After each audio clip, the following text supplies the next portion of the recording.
ಎಲ್ಲರಿಗೂ ನಮಸ್ಕಾರ. ಈಗ ನಾನು ಈ ಪ್ರೆಸ್ ಮೀಟ್ ಅನ್ನು ಕರೆದಿರ್ತಕ್ಕಂಥದ್ದು ನಮ್ಮ ಬಳ್ಳಾರಿ ವಿಜಯನಗರ ಶ್ರೀ ಕೃಷ್ಣದೇವರಾಯ ವಿಶ್ವವಿದ್ಯಾಲಯದಲ್ಲಿ ಈಗ ಆಗಿರ್ತಕ್ಕಂಥ ಅಭಿವೃದ್ಧಿ ಕಾರ್ಯಗಳ ಬಗ್ಗೆ ಫಸ್ಟ್ ನಾನು ನಿಮ್ಮ ಹತ್ರ ಮಾತಾಡಬೇಕಾಗಿದೆ.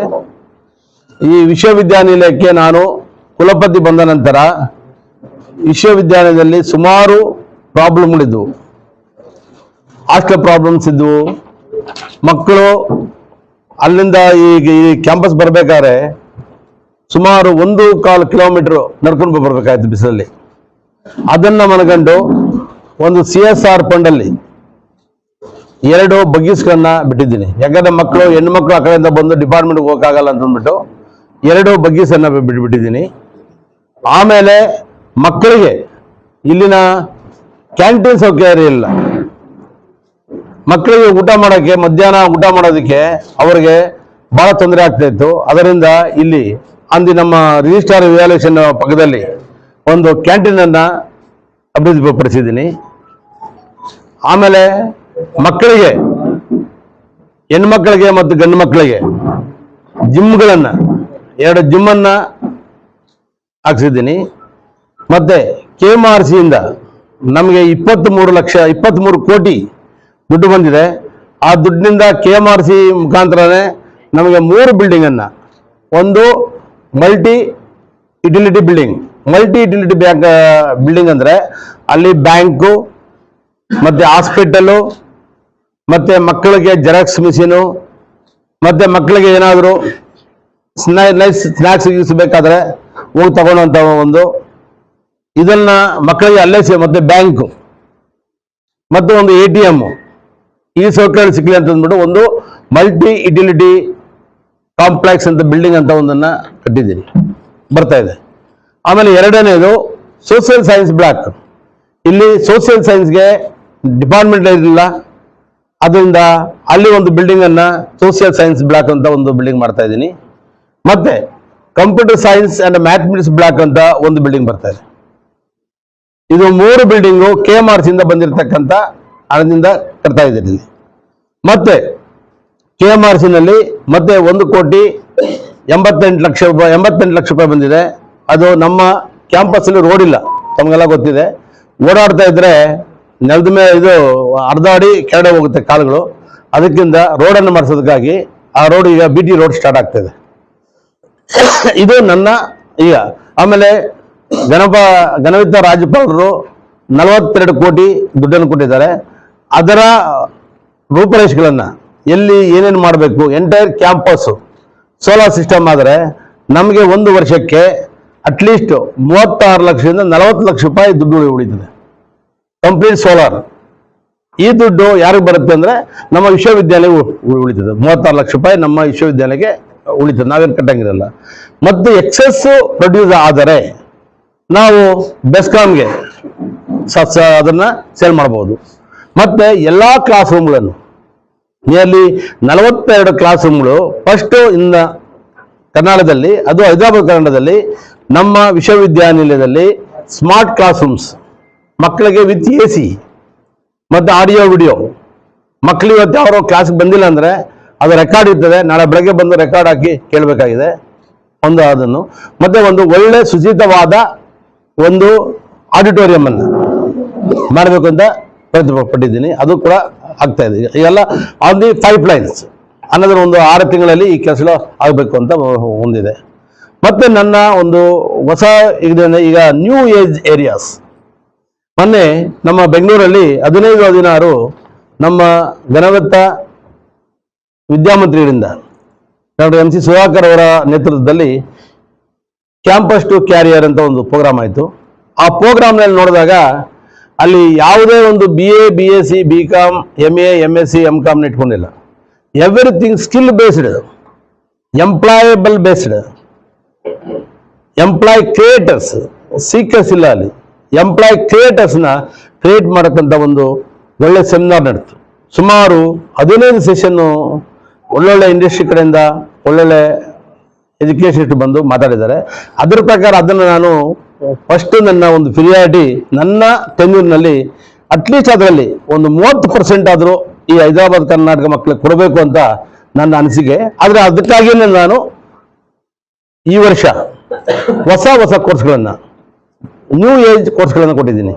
BCom finance and accounting, BCom business analytics, BCom fintech, BBA logistic and supply chain management,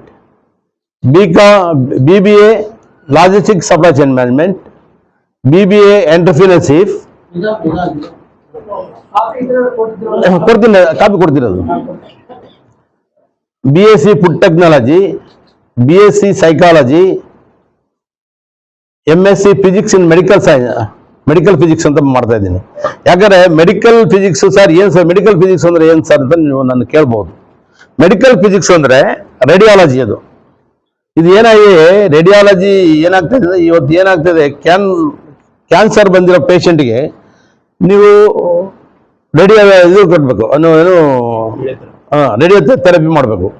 ಆ ರೇಡಿಯೋ ಥೆರಪಿನಿಂದ ಅವನ ಬೇರೆ ಸೆಲ್ಸ್ಗೂ ಎಫೆಕ್ಟ್ ಆಗ್ತದೆ.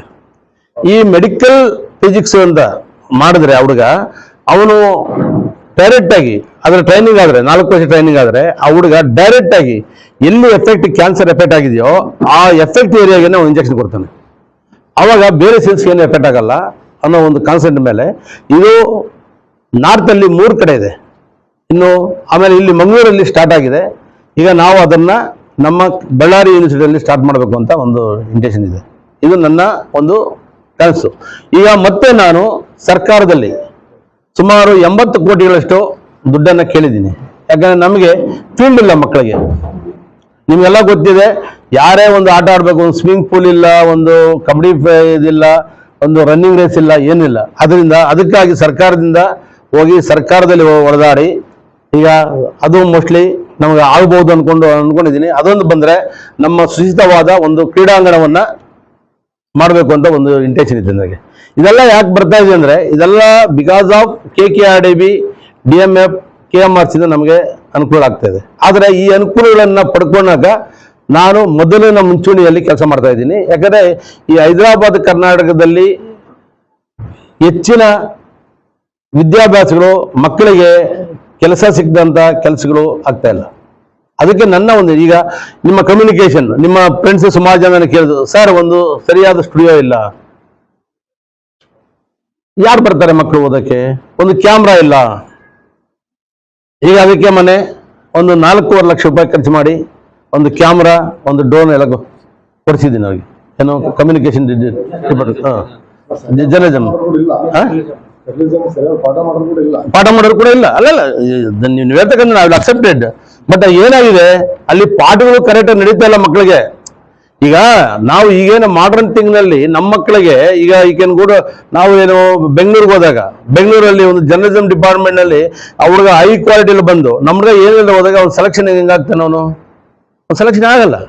ಬಟ್ ಅವನಿಗೆ ಸೆಲೆಕ್ಷನ್ ಗೌರ್ಮೆಂಟ್ ಜಾಬ್ ಬಿಡಿ, ಗೌರ್ಮೆಂಟ್ ಜಾಬ್ ಮರಿಚಿಕ್ಕೆ ಎಲ್ಲರಿಗೂ ಗೌರ್ಮೆಂಟ್ ಜಾಬ್ ಸಿಕ್ಕಿದ್ದಾನೆ. ಅವನು ಇಂಡಿವಿಜುವಲ್ ಆಗಿ ಒಂದು ಕೆಲಸ ಮಾಡುವಂಥ ಕೆಪಾಸಿಟಿಗೆ ನಾವು ಹುಡುಗನ್ನ ತಯಾರು ಮಾಡಬೇಕಾಗಿದೆ. ಅವನೇ ಒಂದು ಎಂಪ್ಲಾಯಬಲ್ ಕ್ರಿಯೇಟ್ ಮಾಡುವಂಥ ವಿದ್ಯಾರ್ಥಿನ ನಾವು ಅವನ್ನ ಕ್ರಿಯೇಟ್ ಮಾಡಬೇಕಾಗಿದೆ. ಅದರಿಂದ ನನಗೆ ಇದೊಂದು ಬಹಳ ಆಸೆ ಇದೆ. ಒಂದು ಒಳ್ಳೆ ಸುಚಿತವಾದ ಒಂದು ಒಳ್ಳೆ ಒಂದು ಕಮ್ಯುನಿಕೇಶನ್ ಡಿಪಾರ್ಟ್ಮೆಂಟನ್ನು ಕಟ್ಟಬೇಕು ಅಂತ ಒಂದು ಇದಿದೆ. ಮತ್ತು ಕಮ್ಯುನಿಟಿ ರೇಡಿಯೋ ಅದು ಬಹಳ ಇಂಪಾರ್ಟೆಂಟ್ ಬೇಕಾಗಿದೆ. ಅದನ್ನು ಈಗ ಮೇಲೆಗಡೆ ಮಾಡಬೇಕು ಅಂತ ಒಂದು ಪ್ಲ್ಯಾನ್ ಮಾಡಿದ್ದೀನಿ. ನನಗೆ ಭಾಳ ಆಸೆ ಇದೆ. ನನಗೆ ಕೆಲಸ ಮಾಡಬೇಕು ಅಂದಾಗ ಅದಕ್ಕೆಲ್ಲ ನಿಮ್ಮೆಲ್ಲ ಸಹಕಾರ ಬೇಕಾಗಿದೆ. ನಿಮ್ಮ ಸಹಕಾರ ಒಂದು ಇದ್ದರೆ ನಾನು ಈ ವಿಶ್ವವಿದ್ಯಾಲಯದಲ್ಲಿ ಒಳ್ಳೆಯ ಕೆಲಸ ಮಾಡೋಕ್ಕೆ ಪ್ರಯತ್ನ ಪಡ್ತಾ ಇದ್ದೀನಿ. ಇದೇ ರೀತಿಯಲ್ಲಿ ಈ ಕಂಪ್ಯೂಟರ್ ಇದು ನಂದಿಯಲ್ಲಿ, ಆಮೇಲೆ 180 ಕಂಪ್ಯೂಟರ್ ಈ ಕ್ಯಾಂಪಸಲ್ಲಿ ಕಂಪ್ಯೂಟರ್ಗಳೇ ಇರಲಿಲ್ಲ ಮಕ್ಕಳಿಗೆ ಪಾಠ ಕೇಳೋಕ್ಕೆ. ಈಗ ಕಂಪ್ಯೂಟರ್ 180 ಕಂಪ್ಯೂಟರ್ ತರಿಸಿದ್ದೀನಿ. 180 ಕಂಪ್ಯೂಟರ್ಗಳಲ್ಲಿ ಈಗ 4 ಡಿಪಾರ್ಟ್ಮೆಂಟ್ಗಳಿಗೆ, commerce, management, MCA, MSc computer science, mathematics ಅಂದರೆ ಜರ್ನಲಿಸಮ್ ಕೂಡ 5 ಕಂಪ್ಯೂಟರ್ಸ್ ಕೊಟ್ಟಿದ್ದೀನಿ. ಈಗ ಜರ್ನಲಿಸಮ್ ಕೂಡ 5 ಕಂಪ್ಯೂಟರ್ ಕೊಟ್ಟಿದ್ದೀನಿ. ಇನ್ನೂ ಒಂದು 200 ಕಂಪ್ಯೂಟರ್ಸ್ ಈಗ ಬರ್ತಾ ಇದೆ.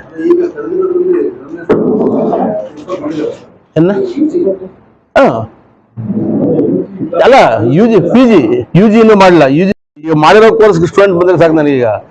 ಅಲ್ಲ, ನಾನು ಏನಾಗಿದೆ ನಿಮಗೆ, ನಾವು ಏನು ಮಾಡ್ತಾ ಇದ್ದೀರಿ ಕೋರ್ಸ್ಗಳನ್ನು, ಆ ಕೋರ್ಸ್ಗಳಿಗೆ ಒಂದೊಂದೇ ಮಾಡ್ಕೊಂಡು ಎಲ್ಲ ಒಂದೇ ಸಾರಿ ಮಾಡಿ ನನಗೆ ಬಟನ್ ತಗೊಳಕ್ಕೆ ಇಂಟ್ರೆಸ್ಟ್ ಇಲ್ಲ. ಈಗ ಇದು ಏನಾಗಿದೆ, ಈಗ ಏನು ನಾನು ಈ ಕೋರ್ಸ್ಗಳನ್ನ ಮಾಡ್ತಾ ಇದ್ದೀನಿ, ಈ ಏನು ತರಗತಿ ಸ್ಟಾರ್ಟ್ ಮಾಡ್ತಾ ಇದ್ದೀನಿ, ಇವು ಬೆಂಗಳೂರಲ್ಲಿ ನೀವು ಯಾರನ್ನ ಕೇಳ್ಕೊಳ್ಳಿ, BSc ಫಿನ್ಟೆಕ್, ಮತ್ತೆ BCom fintech, BCom business analytics, BSc biotechnology, BSc food technology, ಆಯ್ತಾ, BSc ಸೈಕಾಲಜಿ, ಈ ಕೋರ್ಸ್ಗಳಿಗೆ 2 ಲಕ್ಷ ರೂಪಾಯಿ ಫೀಸ್ ಇದೆ. ಆದರೆ ನಾನು ಇಲ್ಲಿನ ಹುಡುಗರಿಗೆ 2 ಲಕ್ಷ ಕೊಡು ಅಂತ ನಾನು ಹೇಳ್ತಾ ಇಲ್ಲ. ನನಗೆ ಮಕ್ಕಳಿಗೆ ಒಳ್ಳೆ ಟೀಚರ್ನ ತರಬೇಕಾಗಿದೆ. ಆದ್ದರಿಂದ ನಾನು ಒಂದು 40,000 ರೂಪಾಯಿ ಫೀಸನ್ನು ಫಿಕ್ಸ್ ಮಾಡಬೇಕು ಅಂತಿದ್ದೀನಿ. ಅದನ್ನು ವರ್ಷದಲ್ಲಿ 2 ಟರ್ಮ್, ವರ್ಷದಲ್ಲಿ ಫಸ್ಟ್ ಸೆಮಿಸ್ಟರ್ಗೆ 20,000, ಸೆಕೆಂಡ್ ಸೆಮಿಸ್ಟರ್ 20,000 ಅಂತ ಪ್ಲಾನ್ ಮಾಡಿದ್ದೀನಿ. ಈ ಪ್ಲಾನ್ ಪ್ರಕಾರ ಮಕ್ಕಳಿಗೆ ಅನುಕೂಲ ಆಗಬೇಕು. ಆದರೆ ಇದರಲ್ಲಿ ಏನಾಗಿದೆ, ವಾಟ್ ದ ಬ್ಯಾಕ್ವರ್ಡ್ ಸ್ಟೂಡೆಂಟ್ಸ್, ಈ ಲೇಬರರ್ ಮಕ್ಕಳು, ಆಟೋ ಮಕ್ಕಳು, ಕನ್ನಡ ಕಾರ್ಮಿಕರ ಮಕ್ಕಳು, ಅವರೆಲ್ಲ ಬಂದರೆ OBC ಇಂದ SC ST ಇಂದ ಅವ್ರಿಗೆ ಫುಲ್ ಸ್ಕಾಲರ್ಶಿಪ್ ಸಿಗ್ತಾ ಇದೆ. ಇವಾಗ ಏನು 40,000 ರೂಪಾಯಿ ಅವ್ರು ಕಟ್ತಾ ಇದ್ದಾರೆ, 40 ಅಲ್ಲ 50 ಆಗಿದ್ರು ಅವ್ರಿಗೆ ಕೊಡ್ತಾರೆ ಸರ್ಕಾರ. ಸರ್ಕಾರದಲ್ಲಿ ನಮ್ಮಲ್ಲಿ ಈಗ ವೆಬ್ಸೈಟ್ ಇಲ್ಲ. ಈ ಯೂನಿವರ್ಸಿಟಿ ವೆಬ್ಸೈಟ್ ಅನ್ನು ಓಪನ್ ಮಾಡೋದು ಏನೂ ಇಲ್ಲ ವೆಬ್ಸೈಟಲ್ಲಿ. ಈಗ ವೆಬ್ಸೈಟ್ ಕೂಡ ಕ್ಲಿಯರ್ ಮಾಡಿದ್ದೀನಿ.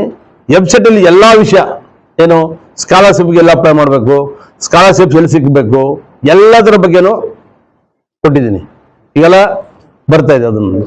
ಆಮೇಲೆ ನಮಗೆ ಫಾರಿನ್ ಲ್ಯಾಂಗ್ವೇಜ್ ಬೇಕಿಲ್ಲ. ಮಕ್ಕಳಿಗೆ ಏನಾಗ್ತದೆ ಈಗ ಅಂದರೆ, ಹೊರಗಡೆ ಹೋಗ್ಬೇಕು ಅಂದರೆ ಅವನಿಗೆ ಯಾವುದಾನ ಒಂದು ಲ್ಯಾಂಗ್ವೇಜ್, ಜರ್ಮನ್ನು, ಜಾಪನೀಸು, ಇದು ಈ ಲ್ಯಾಂಗ್ವೇಜ್ ಬೇಕಾಗಿದೆ. ಈಗ ಬೆಂಗಳೂರಲ್ಲಿ ಒಂದು ಇದು ಮಾಡಿ, ಜಪಾನ್ನಲ್ಲಿ 40 ಜನ, 25 ಜನ ಹುಡುಗರು IIT ಮಾಡಿದ್ದಾರೆ. ಅವರು ಆ ಲ್ಯಾಂಗ್ವೇಜ್ ಕಲ್ತಿದ್ದಾರೆ 1 ವರ್ಷದಿಂದ. ಅವರು ಇವತ್ತು 3 ಲಕ್ಷ ರೂಪಾಯಿ ಸಂಬಳ ತಿಂಗಳಿಗೆ ಜಪಾನ್ಗೆ ಹೋಗ್ತಾ ಇದ್ದಾರೆ ಅವ್ರಿಗೆ. ಅಂಥ ಕೋರ್ಸ್ಗಳನ್ನ ನಾವು ಇಂಟ್ರೊಡ್ಯೂಸ್ ಮಾಡಬೇಕು. ಇದು ಜನಕ್ಕೆ ಹೋಗ್ಬೇಕು. ಒಬ್ಬಕ್ಕೆ ಜನಕ್ಕೆ ನಾವು ಯಾವ ಕೋರ್ಸ್ ಮಾಡ್ತಾ ಇದ್ದೀರಿ ಅಂತ ಅವ್ರಿಗೆ ಏನು ಗೊತ್ತಿಲ್ಲ ಅಂದಮೇಲೆ, ಅದ್ರ ಬಗ್ಗೆನೇ ವಿಷಯ ಗೊತ್ತಿಲ್ಲ ಅಂದಮೇಲೆ ಅವ್ರು ಹೆಂಗೆ ಬಂದು ನಮ್ಗೆ ಸೇರ್ತಾ ಇದ್ದಾರೆ. ಇವಾಗ ತಮಗೆ ಗೊತ್ತಿದೆ, ನಾವು 2-3 ಕಡೆ ಆಲ್ರೆಡಿ ಬ್ಯಾನರ್ಸ್ ಹಾಕಿದ್ದೀರಿ, ಬ್ಯಾನರ್ಗಳನ್ನ ಟೈಪ್ ಮಾಡಿದ್ದೀರಿ, ಬ್ಯಾನರ್ ಕೊಡ್ತಾ ಇದ್ದೀರಿ. ಆಮೇಲೆ ಎಲ್ಲ ಟೀಚರ್ಸ್ಗೂ ಟಾರ್ಗೆಟ್ ಕೊಟ್ಟಿದ್ದೀರಿ.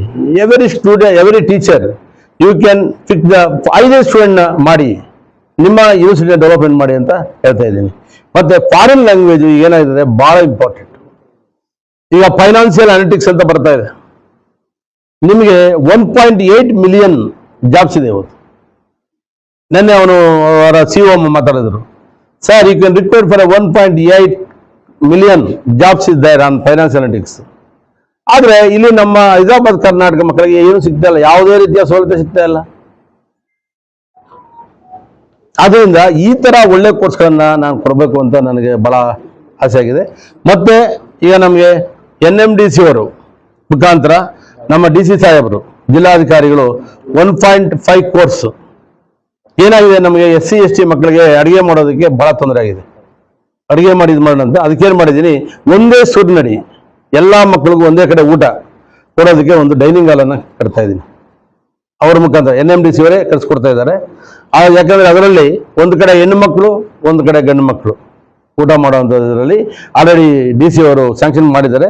Most probably this month end ಇಲ್ಲ ನೆಕ್ಸ್ಟ್ ಮಂತ್ ಫಸ್ಟ್ ವೀಕು ಅಲ್ಲಿ ಇದು ಡೈನಿಂಗ್ ಹಾಲ್ ಸ್ಟಾರ್ಟ್ ಆಗುತ್ತೆ. ಡೈನಿಂಗ್ ಹಾಲ್ ಮಾಡಬೇಕು ಅಂತ. ಮತ್ತೆ ನನಗೆ ಇನ್ನೊಂದು ದೊಡ್ಡ ಆಕಾಂಕ್ಷೆ ಇದೆ. ಏನಿದೆ ಅಂದರೆ, ಇಲ್ಲಿನ ಮಕ್ಕಳಿಗೆ ಮಧ್ಯಾಹ್ನದ ಊಟಕ್ಕೆ ಎಲ್ಲ ಮಕ್ಕಳಿಗೂ, ನಮ್ಮಲ್ಲಿ ಬರ್ತಕ್ಕಂಥ ಎಲ್ಲ ಮಕ್ಕಳಿಗೂ ಒಂದು ಎಲ್ಲರೂ ದಾನಿಗಳನ್ನ ಒಂದಷ್ಟು ಜನ ಹಿಡಿದು ಒಂದಷ್ಟು ಅಕ್ಕಿ, ಬೇಳೆ, ಆಯಿಲು ಎಲ್ಲ ಕಂಟೆಂಟ್ ಮಾಡಿ ಒಂದು ಅದೇ ಹಾಲಲ್ಲೇ ಅಡುಗೆ ಮಾಡಿ ಮಧ್ಯಾಹ್ನ ಒಂದು ಏನು ಲೈಟ್ ಮಿಲ್, ಏನು ಮಧ್ಯಾಹ್ನದ ಒಂದು ವರ್ಕಿಂಗ್ ಲಂಚ್ ಕೊಡೋಣ. ಒಂದು ಏನು ಬಿಸಿಬೇಳೆ ಬಾತು, ಇಲ್ಲ ಪುಳಿಯೋಗರೆನೋ, ಇಲ್ಲ ವಾಂಗಿ ಬಾತು, ಏನೋ ಒಂಚೂರು ಕೊಟ್ಟರೆ ಮಕ್ಕಳು ಅವ್ರಿಗೂ ಖುಷಿ ಆಗುತ್ತೆ, ಬಂದು ಕ್ಲಾಸ್ ಅಟೆಂಡ್ ಆಗ್ತಾರೆ ಅನ್ನೋ ಒಂದು ಇಂಟೆನ್ಷನ್ ಇದೆ.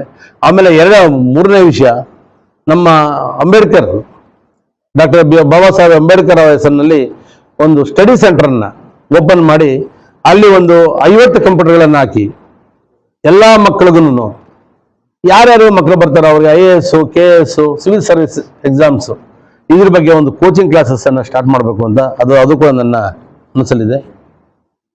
ಎಂಟೈರ್ ಲೈಬ್ರರಿನ ಡಿಜಿಟಲ್ ಲೈಬ್ರರಿ ಮಾಡಬೇಕು ಅಂತ ಒಂದು ಆಸೆ ಇದೆ. ಇದುವರೆಗೂ ತಮಗೆ ಗೊತ್ತಿದೆ, ನೀವೆಲ್ಲ ಸರ್ ನಾವು ಬರೀತಾ ಇದ್ದೀರಿ, ನೀವು ಕೇಳ್ತಾ ಇಲ್ಲ, ನೀವು ಪೇಪರೇ ಓದಲ್ಲ ಅನ್ನೋ ಮಟ್ಟದಲ್ಲಿ ಮಾತಾಡಿದ್ರಿ. ಈಗ ನಮ್ಮ ಎಕ್ಸಾಮಿನೇಷನ್ ಬ್ರಾಂಚ್ ನಾನು ಬರೋಕ್ಕೆ ಮುಂದೆ ಎಷ್ಟು ಅದರ ಪ್ರಾಬ್ಲಮ್ಸ್ ಇತ್ತು, ಅದ್ರಲ್ಲಿ ನಿಮ್ಗೆ ಗೊತ್ತಿದೆ. ಎಂಟೈರ್ ಪ್ರಾಬ್ಲಮ್ನ ಸಾಲ್ವ್ ಮಾಡಿದ್ದೀನಿ. ಅಲ್ಲಿ ಯಾವುದೇ ರೀತಿಯಲ್ಲಿ ಈಗ ಮಕ್ಕಳಿಗೆ ನಾವು ಎಲ್ಲ ಯೂನಿವರ್ಸಿಟಿಯಲ್ಲಿ ಇವತ್ತೇನು 32 ಯೂನಿವರ್ಸಿಟಿಗಳಲ್ಲಿ ನಾವು ಅಪ್ಲಿಕೇಶನ್ ಹಾಕಬೇಕು, ಅದೇ ರೀತಿಯಲ್ಲಿ ನಮ್ಮ ರಿಜಿಸ್ಟ್ರಾರ್ ಸಹಾಯದಿಂದ, ರಿಜಿಸ್ಟ್ರಾರ್ ಇವ್ಯಾಲ್ಯೂಷನ್ ಸಹಾಯದಿಂದ ನಾವು ಇವತ್ತು ಆದಷ್ಟು ಬೇಗ ರಿಸಲ್ಟ್ಗಳನ್ನು ಕೊಡ್ತಾ ಇದ್ದೀರಿ. ಯಾವುದೇ ಕಾರಣದ ಪೋಸ್ಟ್ಪೋನ್ಮೆಂಟ್ ಆಗಲಿ ಇನ್ನೊಂದಾಗಲಿ ಮಾಡ್ತಾ ಇಲ್ಲ. ಕೆಲವೊಂದು ತಪ್ಪುಗಳು ಬಂದಿವೆ ಮಾರ್ಕ್ಸ್ ಕಾರ್ಡ್ಗಳಲ್ಲಿ. ಏನು ಫೋಟೋ ಬದಲಾಗಿದೆ, ಟೋಟಲ್ ಮಿಸ್ಟೇಕ್ ಆಗಿದೆ. ಇದು ನಮ್ಮ ಇದಲ್ಲ, ಇದು UCMS ನಿಂದ ತಪ್ಪಾಗಿರ್ತಕ್ಕಂಥ ತಪ್ಪು. ಫೋಟೋ ಬದಲಾವಣೆ ಆಗ್ತಕ್ಕಂಥದ್ದು ಕಾಲೇಜಿಂದ ಬಂದಿರತಕ್ಕಂಥದ್ದು. ಕಾಲೇಜಿನಲ್ಲಿ ಅವರು ಕಾಲೇಜಿನಲ್ಲೇ ಫಾರಂ ಫಿಲ್ ಮಾಡಿ ಕಾಲೇಜಲ್ಲೇ ಫೋಟೋ ಹಾಕಿ ಕಳಿಸ್ತಕ್ಕಂಥ ವ್ಯವಸ್ಥೆ ಅದು. ನಾವಿಲ್ಲಿ ಯಾವುದನ್ನು ನಾವು ಚೇಂಜ್ ಮಾಡಲ್ಲ. ನಮ್ಮಲ್ಲಿ ಎಕ್ಸಾಮ್ ಫೀಸ್ ಮಾತ್ರ ನಾವು ಕರ್ಸ್ಕೊತಾ ಇದ್ದೀರಿ, ಇದಾಗ್ತದೆ. ಆಮೇಲೆ 4ನೇ ವಿಷಯ ನೀವೆಲ್ಲ ಏನು ಮಾಡಿದ್ರಿ ಸರ್, ನೀವು ಫೀಸ್ ಜಾಸ್ತಿ ಮಾಡಿದ್ರಿ ಎಕ್ಸಾಮ್ ಫೀಸ್ ಅಂತ. ನಾವು ಯಾವುದೇ ಎಕ್ಸಾಮ್ ಫೀಸನ್ನು ಜಾಸ್ತಿ ಮಾಡಲಿಲ್ಲ, ಅಡ್ಮಿಷನ್ ಫೀಸನ್ನು ನಾವು ಜಾಸ್ತಿ ಮಾಡಲಿಲ್ಲ. ಮತ್ತೆ ಏನಾಗಿದೆ, ಈಗ ಡಿಗ್ರಿ ಸರ್ಟಿಫಿಕೇಟ್ಗೆ at the time of the student final ಇರಬೇಕಾದ್ರೆ ಫೀಸ್ ಕಟ್ಸ್ಕೊತಾ ಇದ್ದೀನಿ. ಯಾಕೆ ಕಟ್ಸ್ಕೊತಾ ಇದ್ದೀನಿ ಅಂತಂದ್ರೆ ನಿಮ್ಗೆ ಹೇಳ್ತಾ ಇದ್ದೀನಿ. ಆ ಹುಡುಗ ಅವತ್ತು ಕಟ್ಟಿಬಿಟ್ರೆ ಅವನು ನೆಮ್ಮದಿ ಆಗ್ಬಿಡ್ತಾನೆ. ಕಾಲೇಜಿನಲ್ಲಿ ಎಲ್ಲ ಫೀಸ್ ಕಟ್ಟಿದೆ ಅಂತ.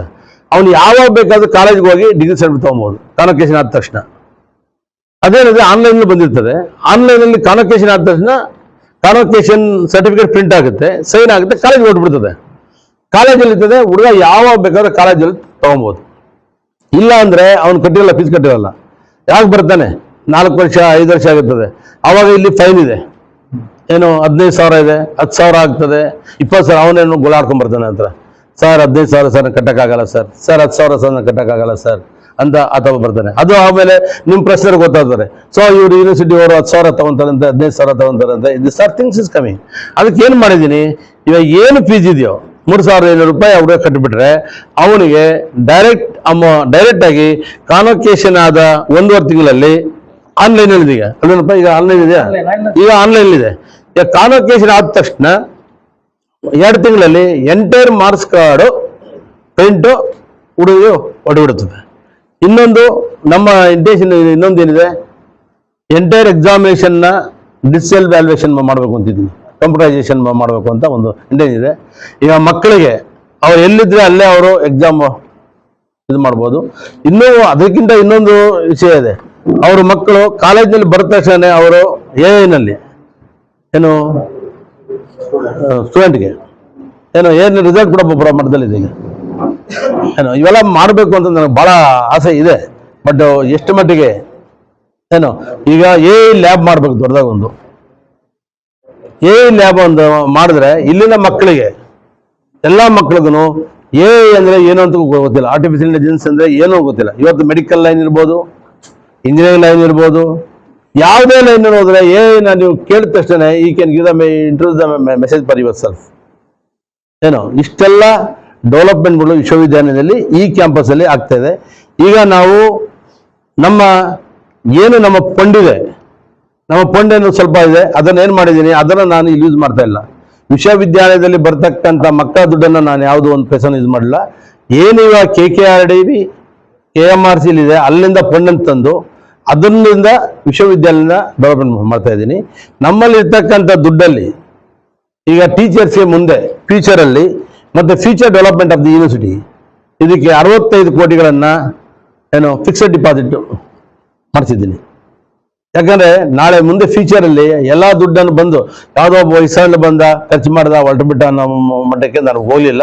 ಯಾಕಂದರೆ ನಿಮ್ಮಲ್ಲಿ ಫ್ರ್ಯಾಂಕಾಗಿ ನಾನು ಹೇಳ್ತಕ್ಕಂಥ ಒಂದೇ ಒಂದು ವಿಷಯ, ನನಗೆ ಈ ವಿಶ್ವವಿದ್ಯಾಲಯ ನಾನು ಬಂದಿದ್ದೀನಿ, ನನ್ನ ಒಂದು ಹೆಜ್ಜೆ ಗುರುತನ್ನು ಇಟ್ಟು ಈ ವಿಶ್ವವಿದ್ಯಾಲಯ ಇಲ್ಲಿ ಹೈದರಾಬಾದ್ ಕರ್ನಾಟಕದ ಮಕ್ಕಳಿಗೆ ಒಂದು ಒಳ್ಳೆ ಕೆಲಸನ ಮಾಡಿ ಹೋಗ್ಬೇಕು ಅನ್ನೋದು ನನ್ನ ಭಾಳ ಆಸೆ ಇದೆ. ಆಮೇಲೆ ಅಂಬೇಡ್ಕರ್ ಇದರಿಂದ ಮತ್ತು ನಮ್ಮ ಬಾಬು ಜಗಜೀವನ್ ರಾಮನ ವತಿಯಿಂದ ಅವರ ಡೈರೆಕ್ಟರ್ ಕೇಳಿದ್ದೀನಿ, ಒಂದೊಂದು ಹಳ್ಳಿನಲ್ಲಿ ಯಾವುದು ನಮ್ಮ ಭಾಳ ಹಿಂದುಳಿದ ಹಳ್ಳಿನಲ್ಲಿ ಹೋಗಿ ಸ್ಕೂಲ್ ಇದೆ, ಆ ಸ್ಕೂಲ್ಗೆ ಒಂದು ಕುಡಿಯೋ ನೀರಿನ ಸೌಕರ್ಯ ಮಾಡಿಸಿ. You can spend for 1 lakh rupees. ನಮ್ಮ ವಿಶ್ವವಿದ್ಯಾಲಯದಿಂದ 1 ಲಕ್ಷ ರೂಪಾಯಿ ಖರ್ಚು ಮಾಡಿ ಒಂದು ಶೌಚಾಲಯ ಇರ್ಬೋದು, ಒಂದು ನೀರಿನ ವ್ಯವಸ್ಥೆ ಇರ್ಬೋದು, development works I can done ನಾವು ಥಿಂಕ್ ಆಗ್ತದೆ. ಮತ್ತು ನಂದಿಹಳ್ಳಿ ಕ್ಯಾಂಪಸ್ ಒಂದು ಬರ್ತಾ ಇದೆ ನಮಗೆ. ನಂದಿಹಳ್ಳಿ ಕ್ಯಾಂಪಸನ್ನು ನಾನು ರೆಸಿಡೆನ್ಷಿಯಲ್ ಕ್ಯಾಂಪಸ್ ಅಂತ ಮಾಡಬೇಕು ಅಂತಿದ್ದೀನಿ. ಯಾಕಂದರೆ 242 ಎಕರೆ ಯಾವ ವಿಶ್ವವಿದ್ಯಾಲಯಕ್ಕೆ ಬೇಕು ಅಂತ ಒಳ್ಳೆ ಜಾಗ ಇದೆ. ಅದು ಒಂದು ಊಟಿ ಟೈಪ್ ಆಗ್ತಾ ಇದೆ. ಆ ಜಾಗದಲ್ಲಿ ಅದು ಈ ವರ್ಷ ಆಲ್ರೆಡಿ 50 ವರ್ಷ ಕಂಪ್ಲೀಟ್ ಆಗಿದೆ. ಅಲ್ಲಿ ನಾವು ಒಂದು ಇಂಟರ್ನ್ಯಾಷನಲ್ ಸ್ಪೋರ್ಟ್ಸ್ ಅಕಾಡೆಮಿ ಮಾಡಬೇಕು ಅಂತ ಪ್ರಪೋಸಲ್ ಕೊಟ್ಟಿದ್ದೀನಿ ಸರ್ಕಾರಕ್ಕೆ. ಮತ್ತು ಸ್ಕೂಲ್ ಆಫ್ ಮೈನ್ಸ್ ಮಾಡಬೇಕು ಅಂತ ಹೇಳಿದ್ದೀನಿ. ಮತ್ತು ಅಲ್ಲಿ ಇನ್ನೊಂದು ಫಿಲಮ್ ಸಿಟಿ ಅಂತ ಮಾಡೋಣ ಅಂತ, ಒಂದು ಸ್ಕಿಲ್ ಬೇಸ್ಡ್ ಮಾಡೋಣ ಅಂತ ಒಂದು ಪ್ಲಾನ್ ಮಾಡ್ಕೊತಿದ್ದೀನಿ. ಇವೆಲ್ಲ ಸರ್ಕಾರ ನಾನು ಕೊಟ್ಟಿದ್ದೀನಿ. ಯಾಕಂದರೆ ಇಲ್ಲಿನ ದುಡ್ಡನ್ನು ನಾನು ಸರ್ಕಾರಕ್ಕೆ ಕೇಳ್ತಕ್ಕಂಥ 5 ವರ್ಷದಲ್ಲಿ ಏನು ಅಲ್ಲ ಫೇಸ್ ವೈಸ್ ಕೊಡ್ಲಿ ದುಡ್ಡು, ಅಷ್ಟು ದುಡ್ಡು ನಿಮ್ಗೆ ಕೊಟ್ಬಿಟ್ರೆ ಅವ್ರ ಇರೋ ಕೋರ್ಸ್ಗಳಿಗೆ ಫ್ಯಾಕಲ್ಟೀಸ್ ಇಲ್ಲ, ಇನ್ನು ಇಲ್ಲಾರ್ದನ್ನ ಎಲ್ಲಿಂದ ತರ್ತೀರಿ ಅಂತ. ಈಗ ಒಂದು ಮಾತು ನಿಮ್ಮ ಹೇಳ್ತದೆ. ಈಗ ಫ್ಯಾಕಲ್ಟಿಗಿಂತ ಹೆಚ್ಚಾಗಿ ಏನಂತಂದ್ರೆ ಸೆಲ್ಫ್ ಫೈನಾನ್ಸಿಂಗ್ ಬಂದ್ಬಿಟ್ಟಿದೆ ಎಲ್ಲ ಕಡೆನೂ. ನೀವು ಅದನ್ನ ಅರ್ಥ ಮಾಡ್ಕೊಳ್ಳಿ. ಇವತ್ತು ಪ್ರೈವೇಟ್ ಯೂನಿವರ್ಸಿಟೀಸ್ ಎಲ್ಲ ರನ್ ಆಗ್ತಾ ಇದೆ. ಇವತ್ತು ಏನಾಗ್ತಾ ಇದೆ ಅಂದ್ರೆ, ನೀವು ಆ ತರ ಕೋರ್ಸ್ಗಳನ್ನ ಇವತ್ತು ಹೊಸ ಕೋರ್ಸ್ ಕೊಟ್ಟಿಲ್ಲ ಅಂದ್ರೆ ನಾಳೆ ನಮ್ಮ ಮಕ್ಕಳು ಬಿಸಿ ಇರ್ತಾರೆ. ಅಲ್ಲ ಕೊಡ್ತೀವಿ. ಈಗ ನಾನು ನಿಮ್ಗೆ ಹೇಳ್ತಾ ಇದ್ದೀನಿ ಅಲ್ವಾ, ನಾನೀಗ 30,000 ರೂಪಾಯಿ ನಾನು ಫೀಸ್ ತಗೊತಾ ಇದ್ದೀನಿ. ಆ ಹುಡುಗನಿಗೆ ನಾನು ಕೊಡ್ತಕ್ಕಂಥದ್ದು ಅವನು ಬೇರೆ ಏನಿಲ್ಲ, ಅವನಿಗೆ ಕೊಡ್ತಕ್ಕಂಥ ಟೀಚರ್ ಸ್ಯಾಲ್ರಿ ಕೊಡ್ತೀನಿ ಆ ದುಡ್ಡಲ್ಲಿ. ಏನೋ ಆ ಫೀಸ್ ಬಂದವರು ಸಾಕು ನನಗೆ. ಈಗ ಯಾವುದೋ ಒಂದು ಒಳ್ಳೆ ಕೋರ್ಸ್ ಸ್ಟಾರ್ಟ್ ಮಾಡ್ತೀನಿ ಅನ್ಕೊಳ್ಳಿ. ಈಗ ಮೆಡಿಕಲ್ ಫಿಸಿಕ್ಸ್ ಮಾಡ್ತೀನಿ ಅನ್ಕೊಳ್ಳಿ, 50,000 ರೂಪಾಯಿ ನಾನು ತಗೊಂಡ್ರೆ ಅದರಲ್ಲಿ ಒಳ್ಳೆ ಗೆಸ್ಟ್ ಫ್ಯಾಕಲ್ಟಿಗೆ ಪ್ರಾಕ್ಟೀಸಿನ ಪ್ರೊಫೆಸರ್ ಕೊಟ್ರೆ, ಆ ಪ್ರೊಫೆಸರ್ ಇನ್ನು ಪ್ರಾಕ್ಟೀಸ್ ಬಂದು ಪಾಠ ಮಾಡಿದ್ರೆ ಅವ್ನಿಗೆ ಸ್ಯಾಲ್ರಿ ಕೊಡ್ತೀನಿ. ನನಗೆ ಅದರಲ್ಲಿ ಪ್ರಾಫಿಟ್ ಬೇಕಾಗಿಲ್ಲ.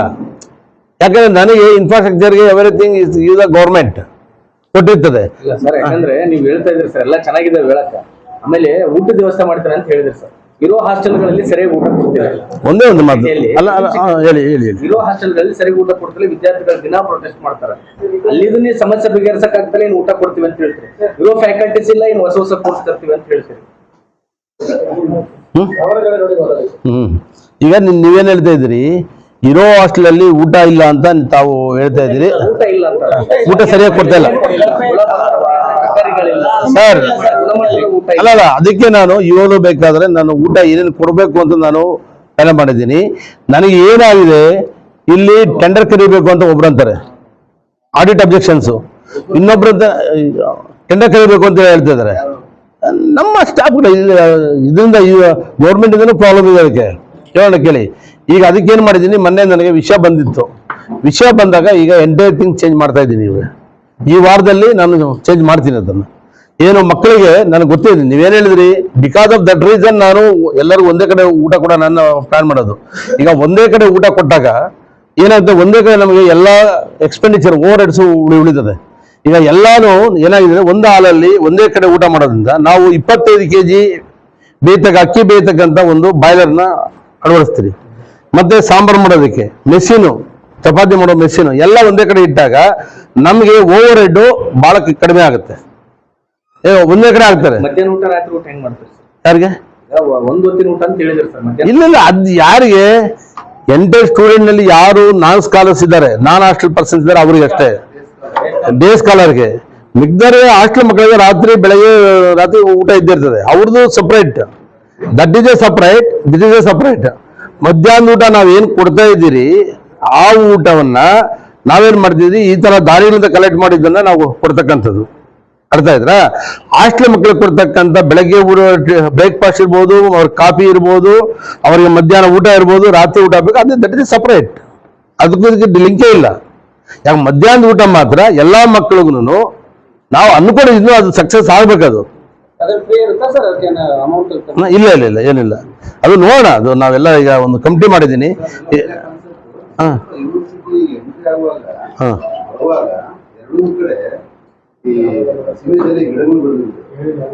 ದಯಮಾಡಿ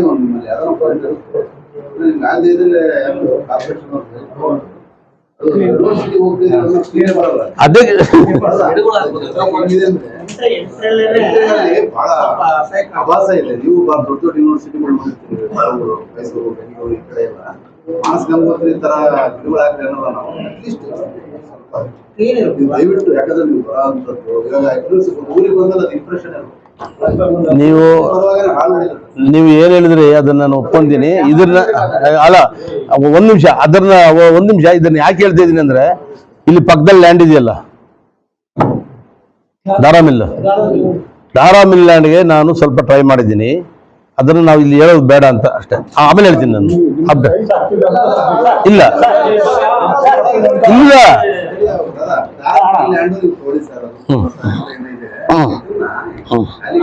ತಪ್ಪಿಲ್ಲ ಅದು. ಯಾರಿಗೋಗಿದೆ ಯಾರಿಗೋಗಿದೆ ಅಲ್ಲಲ್ಲ ಅಲ್ಲ ಅಲ್ಲಿ ಅವ್ರು ಹೇಳಿದ್ರೆ ಆನ್ಸರ್ ಒಂದು ನಿಮಿಷ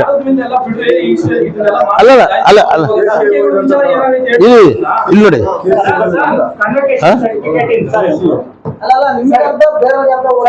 ಇಲ್ಲ ಇಲ್ಲ ಇಲ್ಲ ಇಲ್ಲ ಇಲ್ಲ ಅದಾದ್ಮೇಲೆ ಮಾಡೋಣ ಬಿಡಿ. ಆಯ್ತು ಆಯ್ತು ಬಿಡಿ ಆಯ್ತು. ಆಯ್ತು ಈಗ ನೆಕ್ಸ್ಟ್